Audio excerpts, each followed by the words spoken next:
Good afternoon. I hope that people are still awake after a very long day and very rich discussions today. I'm talking about local governments in this paper. And I'm using, this is a headline I took from the South China Morning Post, smashing pots to sell the iron. This is quoting a local government saying, we're desperate now. We'll do anything to get our hands on some money. So we know that local governments play a key role in the economy. Yang talked about the very large share of local governments in spending. So China has the most decentralized fiscal system in the world in terms of expenditures, where local governments in aggregate added together account for 85, now 86% of the national budget expenditures. What is less well known is that they also account for 80 to 90% of capital spending in public investments. And we know that China is an outlier in the amount of GDP, the share of GDP put into public infrastructure, and local governments account for anywhere from 70 to 90% of that over the last 25 years. Now, we know that local governments, it's the second role actually in public spending that makes local governments the stars in driving China's miracle growth during the first 20 years of the transition period. But over the last few years, they've started to struggle. And their travails have been a drag on economic growth. I think Yang alluded to that. And they have certainly hampered the government's attempts to have a effective fiscal response. Okay? And this is a subject of today's paper. Local governments are in severe strain, and that has been worsening over the last 6 or 7 years, predating the pandemic. Starting in 2018, 2019, you can see that local governments were running more problems in meeting their spending. And the manifestations began with deferred payments, late payments, first to contractors, the lowest on the totem pole. Okay?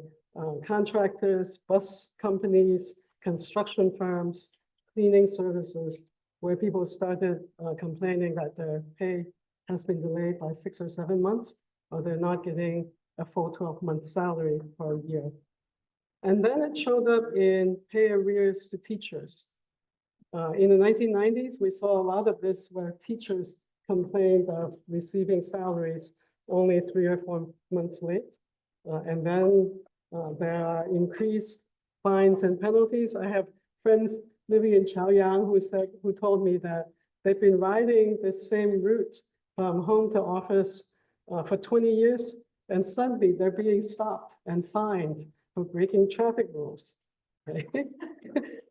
And we start, hearing about selling assets, diverting earmarked funding for school meals to pay local government debts.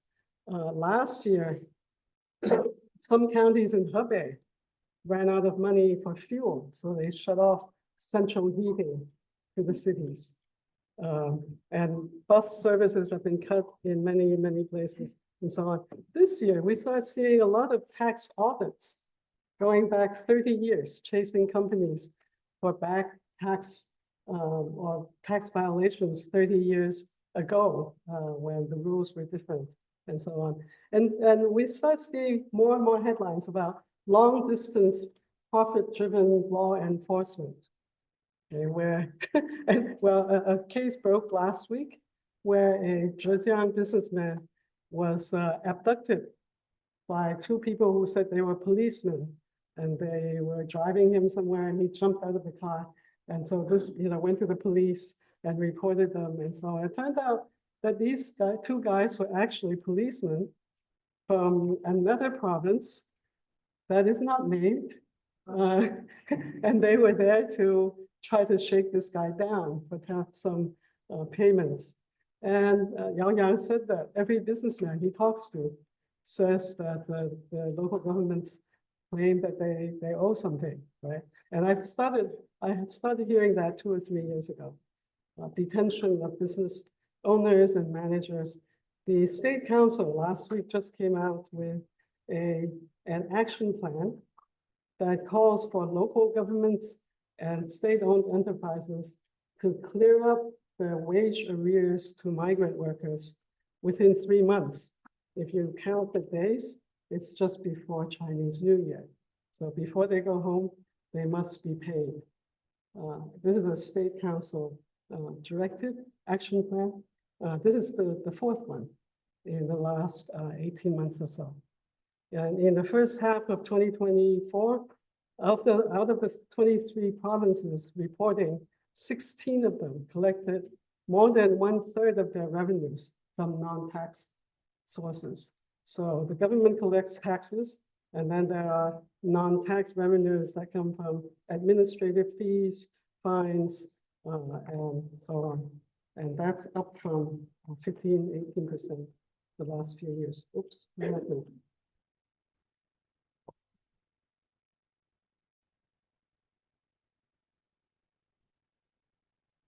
There's a little bit, maybe I'll stand up with it.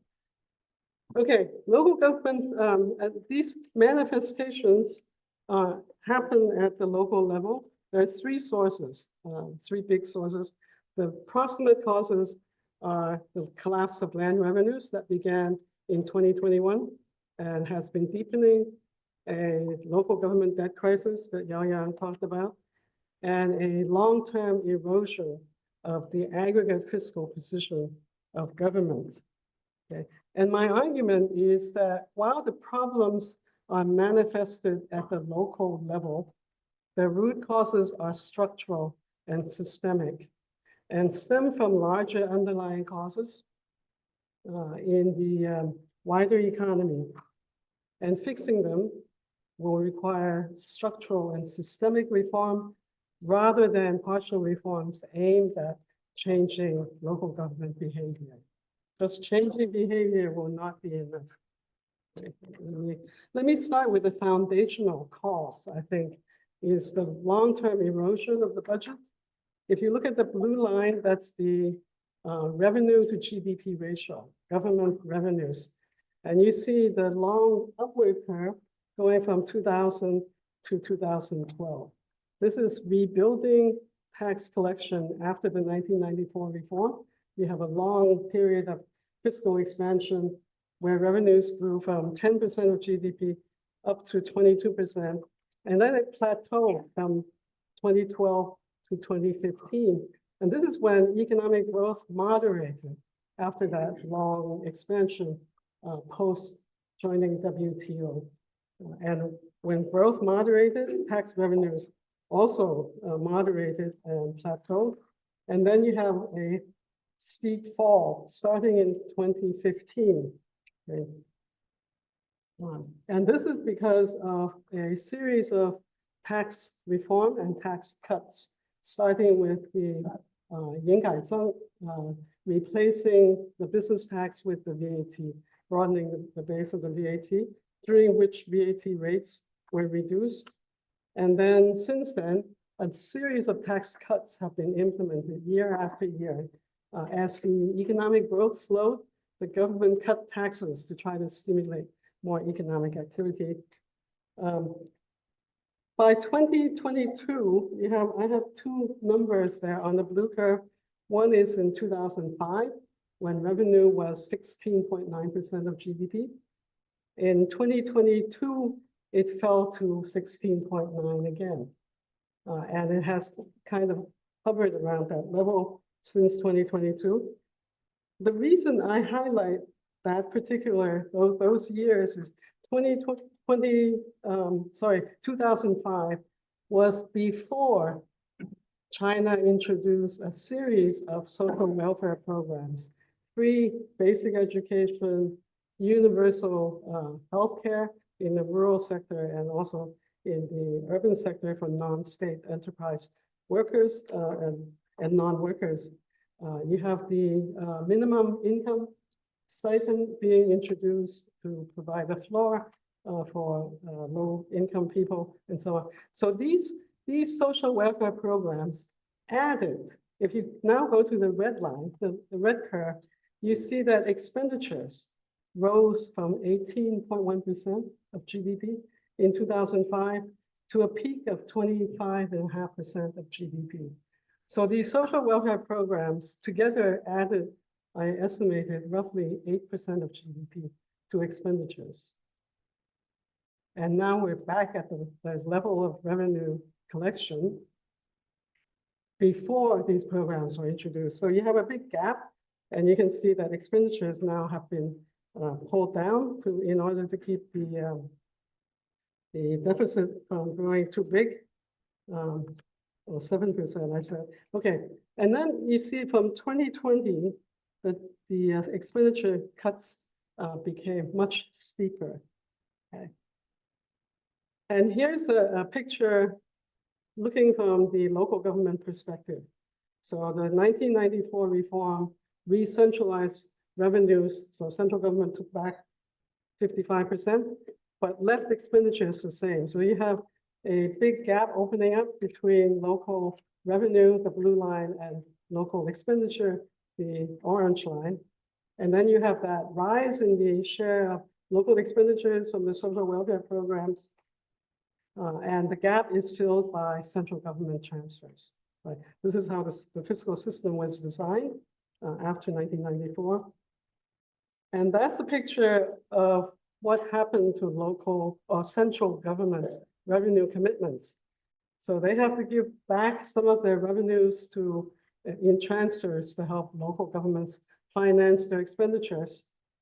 And that jumped in 1994, and then stayed roughly at 65% of their central government revenues through 2004, and then jumped with the social welfare programs to 80%, and then with the pandemic, when local government revenues collapsed, jumped to 100%. And it has stayed at 100% and above since 2020, except for 2021, when things were very tough. If you look at what happens to expenditure programs, you have across-the-board cuts in major spending items. So overall, the top line is the general expenditures that fell from 25.5% in 2015 to 20.1% projected for 2024. This is based on the first 10 months of revenue and expenditures. And you see education going from 3.8% to 3% through this period. The government's benchmark is 4% of GDP for education spending.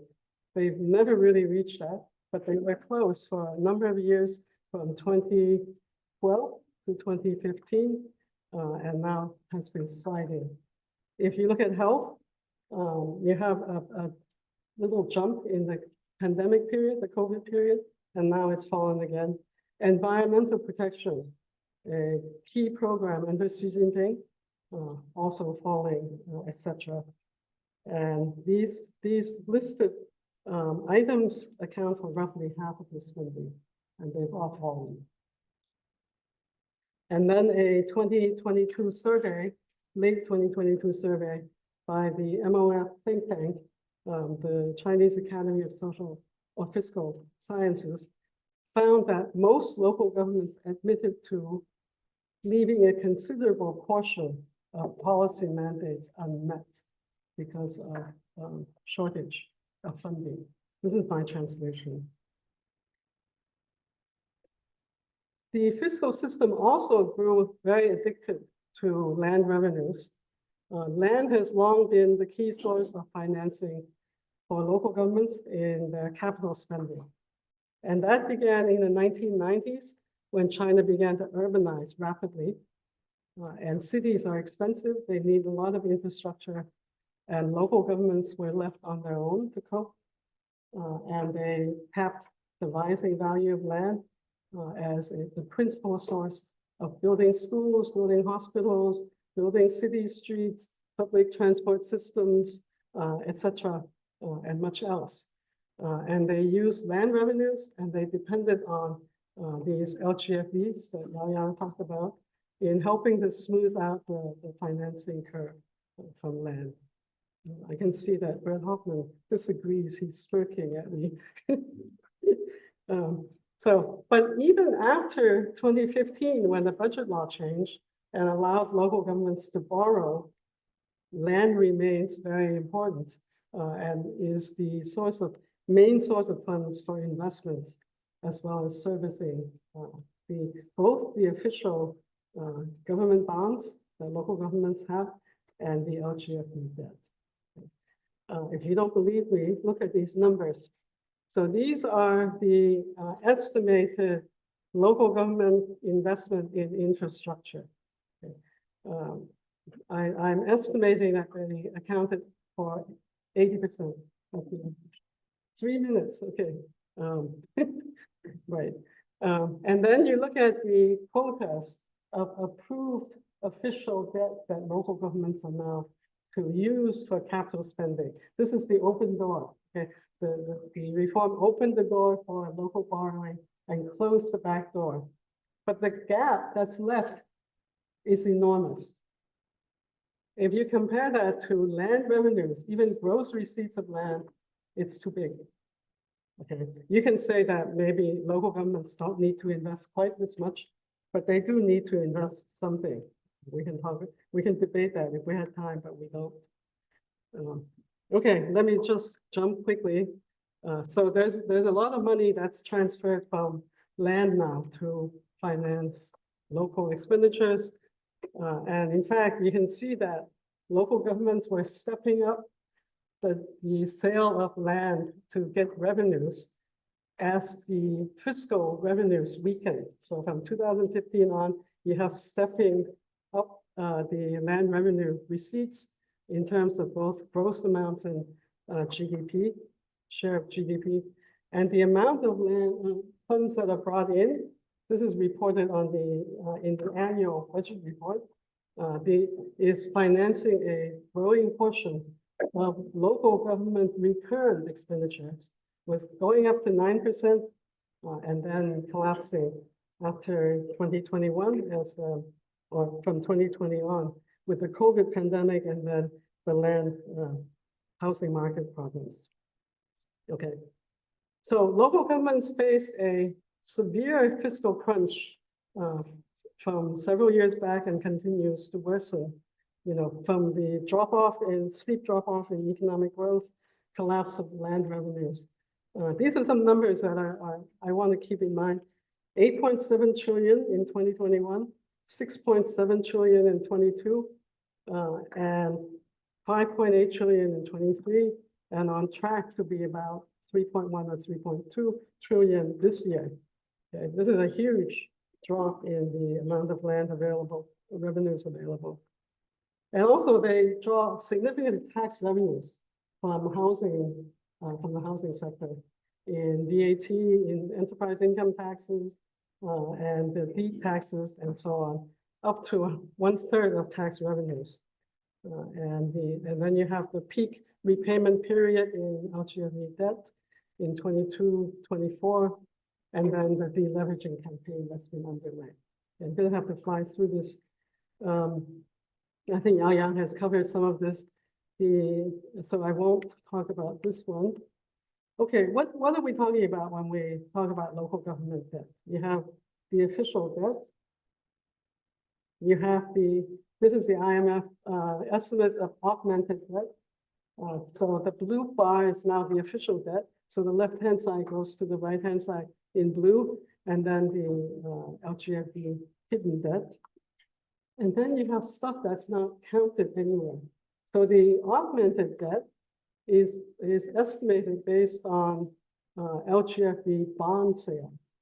Okay, but you have payment arrears that are not in anybody's books, and they can be as much as 10. Well, David Li Dao said recently, it's 13 trillion yuan, 10% of GDP.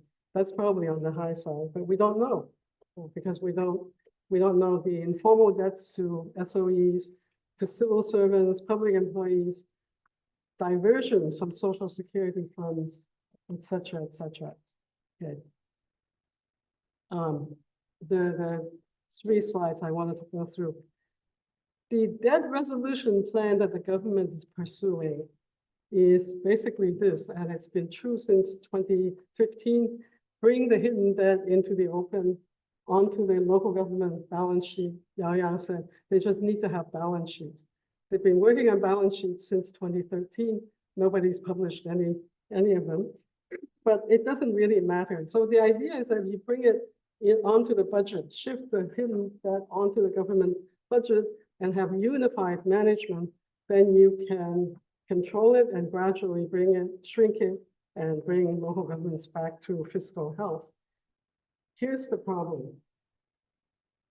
The official debt has grown so fast that if you just look at the official debt, this is government bonds, and compare it to fiscal capacity of local governments, it's already at 180% in 2024. Before you bring this hidden debt onto the government balance sheet, okay, there's no room, because it's already crossed the red line, you know, and the MOF has changed the red line to make it, you know, to lift it higher, but still there's a problem here. More importantly, I think the single most important driver, biggest driver of local government debt is investment in infrastructure. So you can argue whether local governments are doing too much because they are trying to build political, you know, achievements. True, that is certainly true. But there is also the fact that local governments are asked to do fiscal stimulus. If you look at the buildup since 2020, a lot of that is central government giving local governments more bonds so that they can build infrastructure, so they can stimulate the economy, right? And that's a macro balancing function that governments, local governments normally are not asked to do.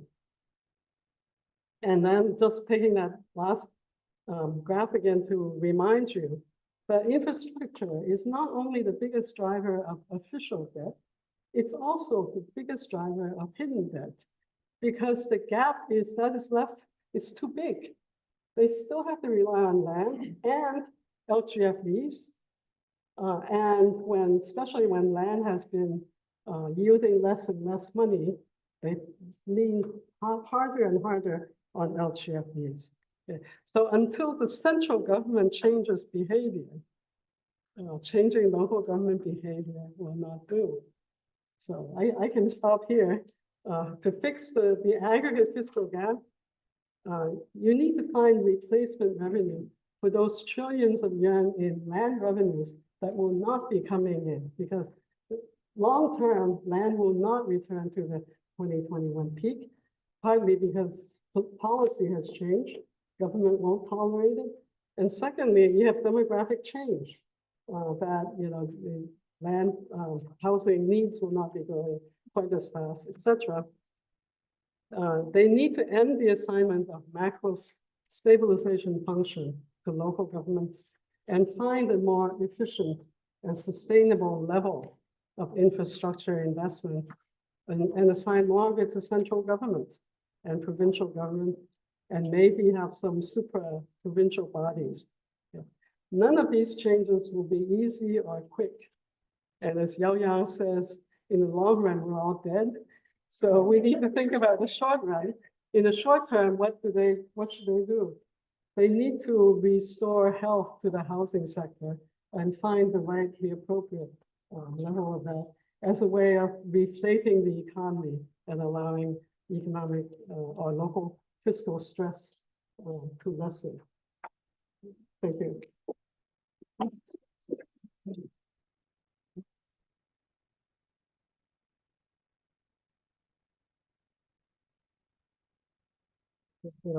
So Christine and I, we've been debating these issues since the 1990s, I believe. And the one thing we agree on is that the local government revenue issue has never been fixed. And, and a lot of the misery, what you see now is actually that the local government borrowing issues has never been fixed. And that's why we have some of these issues that we're talking about today. Now, I'm getting old, I guess. I know. No, my parents used to play this on the radio. I'm on the slow boat to China.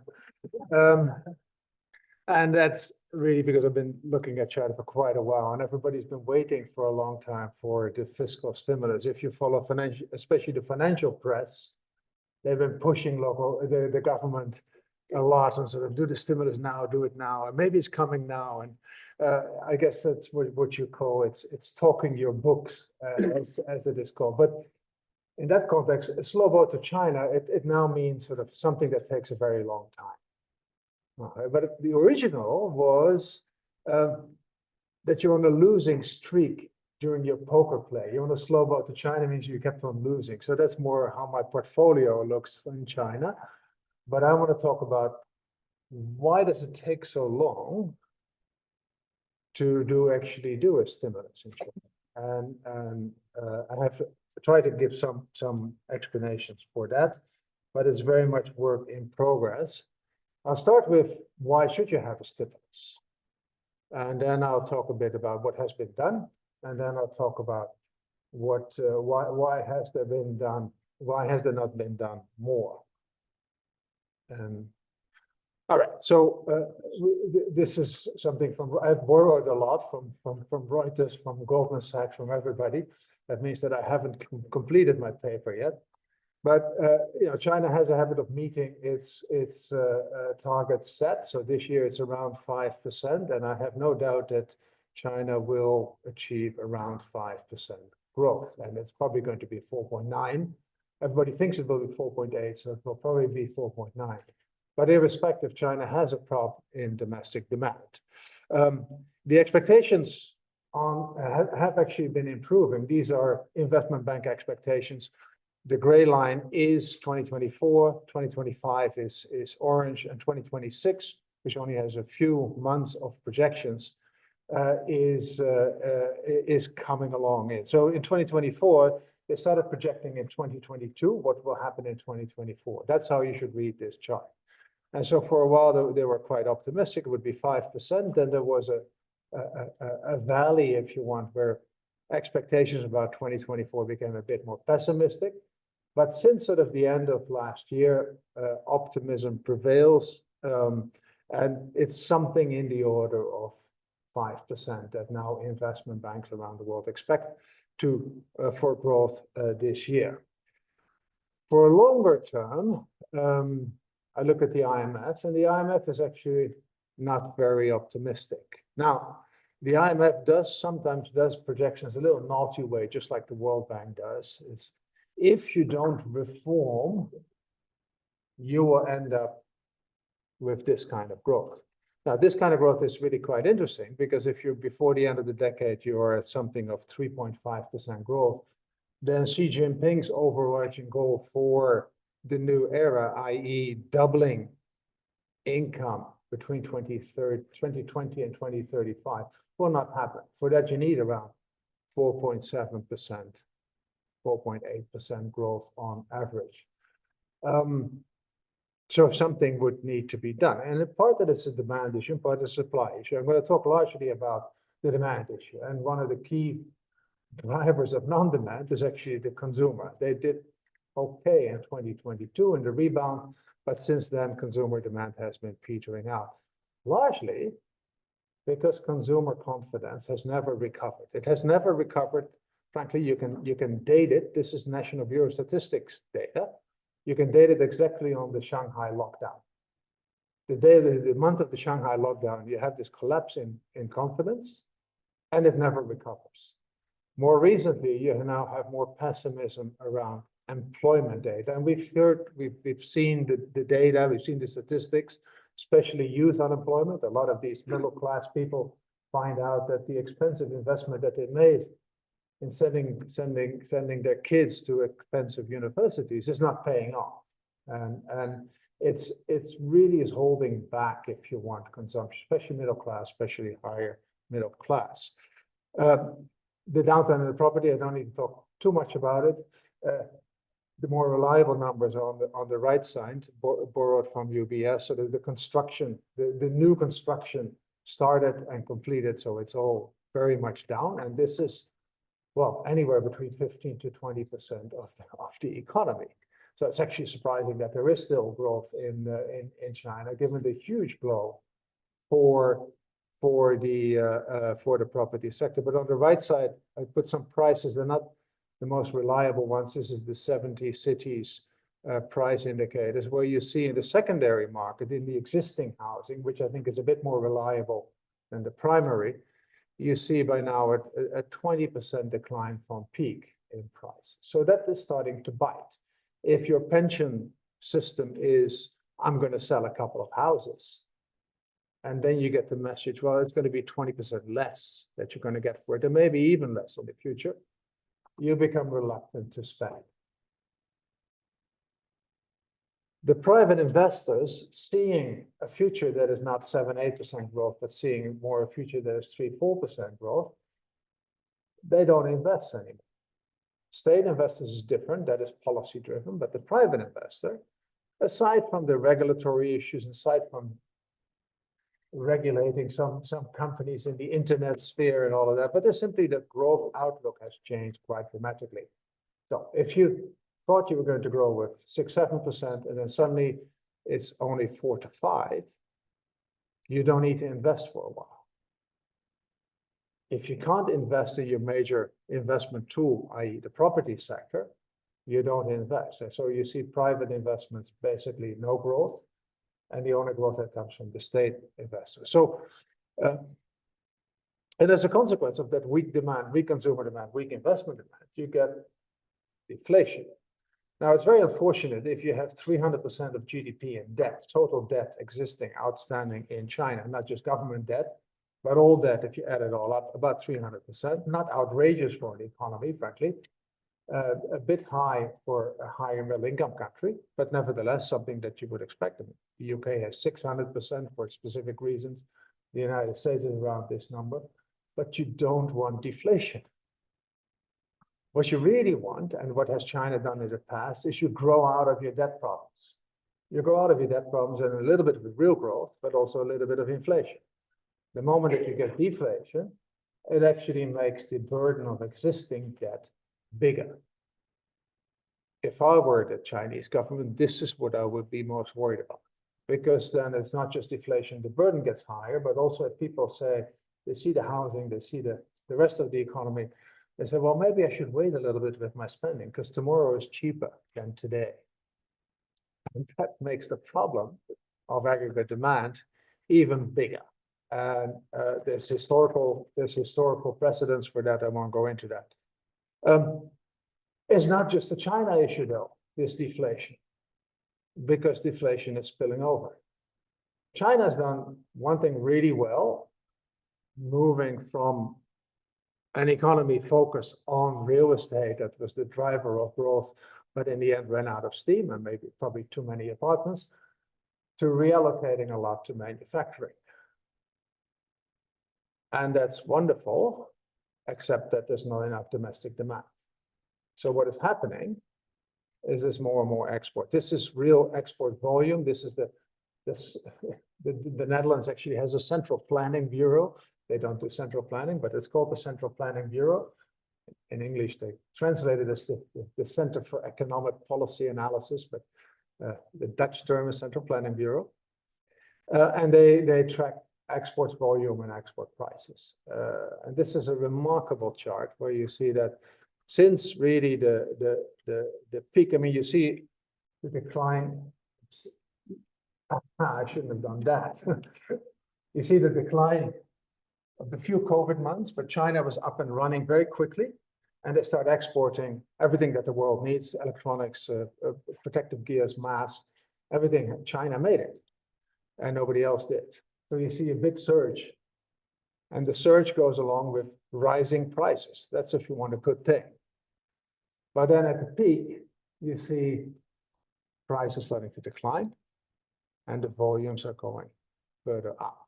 And that's where a lot of people around the world say, well, wait a minute, you're actually exporting your problem. So more and more of demand, and this is the Goldman Sachs that I borrow, but it's standard from the National Bureau of Statistics, decomposition of demand, and the export demand is becoming bigger. So earlier people say, well, China is no longer dependent on export that much.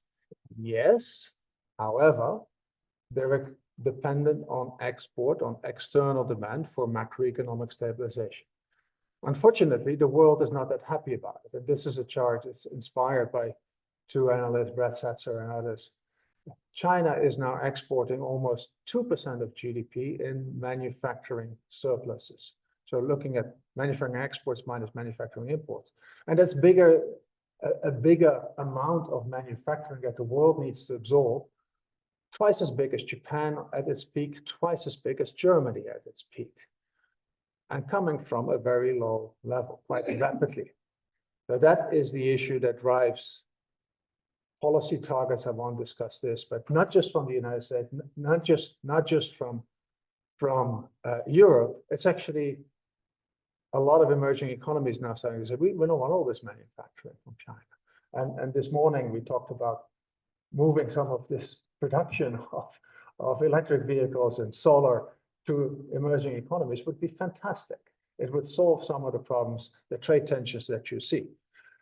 So what has China done? Well, China definitely seems to be concerned about it, and the intensity of announcement is increasing. The intensity of announcement of promoting domestic demand. I could have taken that from China policy, but I actually searched it myself. But China policy, that's exactly the great thing that they do, and they analyze it as well. So I went back to 2021 in my paper. I'll probably go back further, but simply search and sort of what was the concern. So at the end of 2022, this concern of domestic demand is starting to emerge, which is good. So there was at least a recognition of the issue. But since then, there's been a lot of documents that everybody has to wade through, a lot of documents issued that continues to emphasize it. I think things only get serious in the fall of this year. July this year, I think a very important point, the third plenum of the Central Committee is actually talking about macroeconomic tools. It's talking about the structural reforms necessary to make the macroeconomic tools better. And I think that's very promising, but that's going to take time. And I can say a few words about it. The more immediate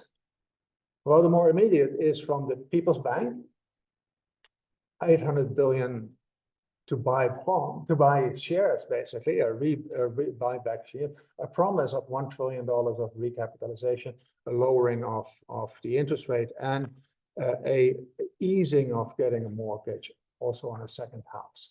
I think that stimulated a little bit.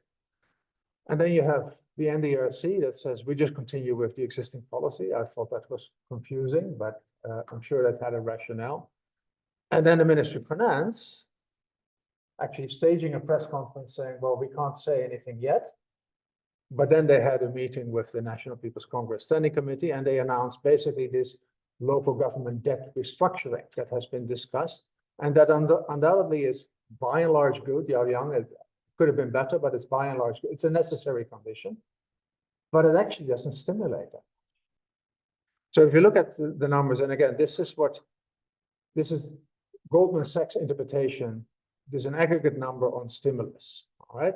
And down is stimulating. Now you see that actually nothing much has been done yet. This is a composite of monetary policy, fiscal policy, and housing policy, all right? And so it's only a blip up until now. Not a stimulus that you saw in the COVID, not a stimulus that you saw in 15, 16, much smaller scale still. So not really yet serious. So why is stimulus on a slow boat to China? Well, there's a number of explanations for it, and I think they're all true at a particular point in time. And in the paper, when I'm going to write it down, I'll argue that. But at first, I think there was truly among decision makers, there was not really there was no need. Things were going fine.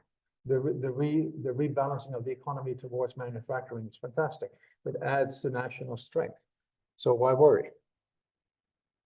Then, and I think that it's almost at the same time, there's also not much of a means, or you don't like the means. I'll take them at the same time, because the old trick for stimulating the economy was to tell local governments to go out and spend, and we'll sort out the financing, or you can take it from banks, and we'll sort it out. That is something that the leadership absolutely did not want. They didn't want to go back to this real estate infrastructure-driven type of economy. And to get to the means, you don't only need these structure reforms in the fiscal side, and that's important, but also on the monetary side. It's too hard to argue at length here, but I'm a strong believer that actually the monetary framework, and the People's Bank is doing a great job within a monetary framework that is actually no longer suited. Because I don't know whether you noticed, but the People's Bank actually moved right a week after the Federal Reserve Board moved. And that's by and large because China still has an exchange rate target vis-a-vis a basket of currency, which is 90% dollar. That's no longer appropriate for an economy such as China. They should do their independent monetary policy, basically a data-driven price stabilization type of policy, which could lead to a very different kind of monetary policy. And finally, waiting for the right moment. Well, you can always wait for the right moment, and I think people like to postpone. That's why the slow boat, and not make decisions that might also be popular, not make proposals, because then you become vulnerable for the accountability. But I think this waiting for the right moment has played a role in the postponement of the fiscal stimulus. Now, I think two things are now driving increased attention. One is an increase in social unrest, and it's social unrest about everything. It's about apartments, it's about unpaid wages, it's about unpaid bills. I don't necessarily like it, but the Freedom House is monitoring these things. They basically have a list of articles that show social unrest, and it's on the rise. And if you look at it, it's really all economic. And the second, and Young already talked about this. Now, this is how you use generative AI. Okay, I just told Grok, I don't know what I call it, Grok. I just told Grok, paint me a gray rhino with a red tie and hair like Donald Trump. And this is what comes out. And clearly, Young already mentioned the number. The simulations are, if it's going to be 60%, it's going to cost China 2 percentage points of GDP. Now, some people say, oh, it's not going to be, look at Trump 1. I actually believe Trump 2 is a very different kind of rhino. Because in Trump 1, there was Trump the deal maker, and he could make the deal. And in the end, he made the deal with China. China didn't live up to the deal for many reasons. There was COVID, remember, but it didn't live up to the deal. And I think that the debate has moved on. This is going to be a 60% is a decoupling debate. It's we don't want any imports from China. It may be imaginary, it may not be possible, but a deal may no longer be possible. And that means that the potential damage is going to be far larger. So for that, prepare more stimulus to meet the gray rhino. Thank you very much. Good afternoon. Thank you so much for staying on so late for the day. And my topic, I have two messages. Number one is that we need to make a distinction in terms of the definition of entrepreneurship, facing all this transition, energy transition, climate change, and etc. The second message is that can we link that one to the so-called internalization of environmental externalities. So in a way, that is, we just added some kind of a human face in this kind of a debate about a green growth and dealing with that externalities. And I don't have enough time to be frank, and so perhaps I can just highlight introduction and give you a bit of maybe a model, and then we can focus on the, give you the the policy implications and the conclusions. So we know the entrepreneurship in the traditional, Schumpeterian definition, with new markets, technology, innovation, all sorts of things, right? But those definitions will be very limited now in understanding the challenges we are facing now, or the imperative for the structural readjustment. So therefore, basic idea is that we need to define the modern entrepreneurship. By doing so, we can see, with a framework to see what sort of limitation in terms of their behavior. And by doing so, whether somehow through institution changes, we can channel the entrepreneurial activities into most productive activities rather than unproductive or even destructive. So those are the growth of entrepreneurship is, as we know, traditionally may not always be directly related to sustainable development. So that's another dimension we added to it. So with that dimension, so we can link that one. So let me see the internalization of environmental externalities, such a big theoretical point. But we also know that externality, perhaps climate change, is probably the biggest one, the externality. So therefore, in theory, those externality better to be internalized. So internalized through market means, but also internalized through many other means in a way. So the environmental externality represented on average the cost of equivalent to 12.5%. This is the a representative company. So it's quite a substantial amount, for the company operations. The activities of a primary sector of the economy are estimated to generate external environmental costs of about $7.3 trillion per year. So that's, again, just the estimate of that one, but you can see the extent of those externalities. So this number is equivalent to 13% of the global economic production, according to the numbers related to 2009. Right now, of course, you can see perhaps even more so. So internalization of environmental externalities by the economic result of organization become relevant. And as entrepreneurs, they perceive this kind of impact and risk that, the degradation of nature exists on their operation and about society. So next point, perhaps we use a little bit about the cognitive science or the behavior economics in the way to see and how, the entrepreneurial, their activity can change in the way. So basically, we can talk about environmental awareness. This is the central issue for society, not just passively responding to what happened to the regulation, or even just passively responding to the price change. So whether there's a need for entrepreneurs to come up with some kind of the consciousness, which actually radically change from the traditional thinking of a profit maximization, for example. So the awareness is actually a central issue for society and the companies. That's one thing.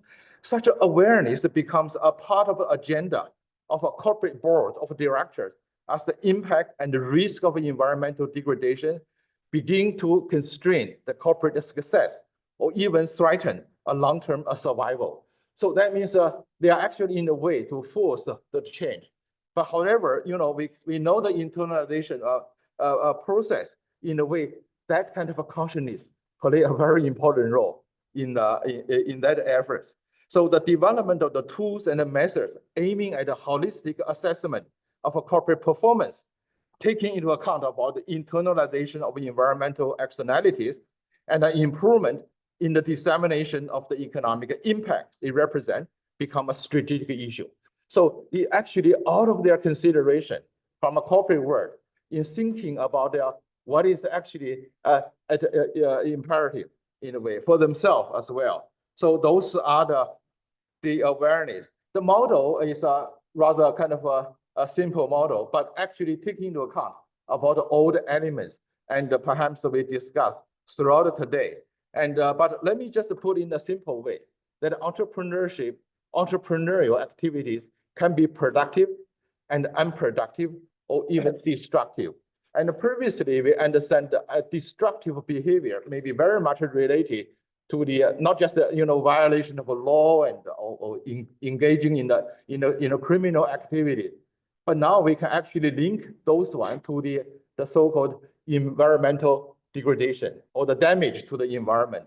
So those are the interaction, but involving finance, the consumer demand, the technology in particular, but also importantly relating to law and regulation, and but at the core of that one is the market and the social dimension to that one. Of course, business ethics become increasingly important in forming the thinking of the entrepreneurship. And again, this is already very well known, and it's become an imperative for the firms to be engaged in this ESG. So there's a certain elements of that one. And the actual model, the framework is you can see there's the outer boundaries, which are basically about the environmental concern. There's also inner boundaries, which is about the social standard. So basically the firm's entrepreneur activity have to happen within the boundaries. So this is a donut economics is actually from Rovers, and but we actually added more elements into it. So by doing so, you can see the red incentive and working on part of private firms, and but against all these constraints. Those constraints is including, as I mentioned already, those are the law and the regulation, but again, the social dimension and the environmental concern as a boundary of their activity. So in that one is so we have to define what are the key features for modern entrepreneurship. So basically, there's the following elements of that one. Entrepreneurial in a modern world, still the market efficiency still a primarily important for them because the profit driven and etc. But it's also very importantly to develop or engaging in the so-called green supply chains. So that's another one. Very briefly, eco investment and the green finance. So within that one, we can see the part of the exercise on part of a firm is already coming into those kind of a framework. There's also the entrepreneurship. So there are certain elements of that. And there's also critical assessment about how those behavior can be, or the performance can be assessed. So there's quite a few standard. And so I kind of skip those one. And there's a modeling work. So I didn't include that one in the presentation. Just emphasizing a little bit about the business ethics. So we examined the connection between the modern entrepreneurship and the environmental progress from these three elements: ethical decision making, very important, and the business stakeholders engagement and the environmental stewardship. And why the ethical dimension is important? And the business world, profit driven, sometimes you tend to have a less important consideration in terms of ethical dimension. But within the framework of I just outlined about the outer and the inner boundaries of their behavior. So those ethical dimensions can be added very naturally into that framework. So with that one, just a key point. The key is to balance economic growth with sustainability. Is for the firm to change the old business model. Business model has to be radically changed to be able to serve the purpose of serving the environmental development. The key to establishing the new business model is for entrepreneurs to change their consciousness and accordingly their behavior. So this is I think it is quite important. It's not just passively responding to those the changes in regulation, in law, even in prices. But again, the consciousness regarding what actually at stake in terms of environment and other things.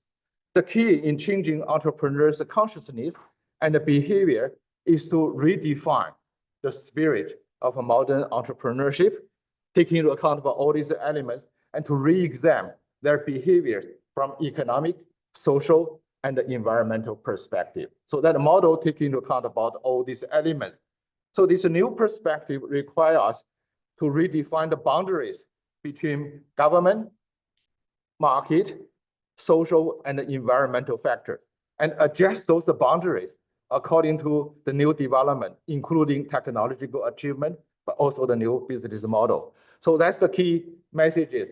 And finally, the conclusion, I probably won't go through them.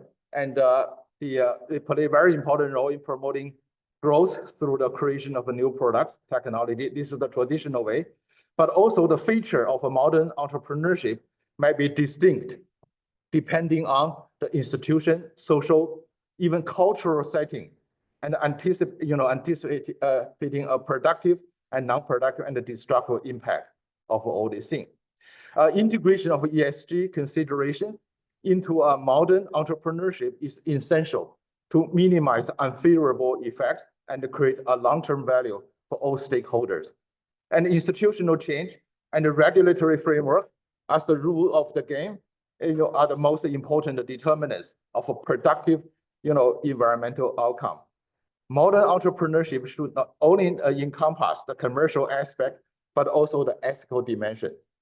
And we have some modeling work, but the result shows we can argue is well-managed modern entrepreneurship will achieve a higher level of equilibrium of income and sustained growth. In contrast, poorly managed the entrepreneurship were stagnant and cause the environmental degradation and the social problem. So message is simple. And so we need define a modern entrepreneurship, but act in a way according to those kind of criteria. So I'll stop here. Yeah, thank you.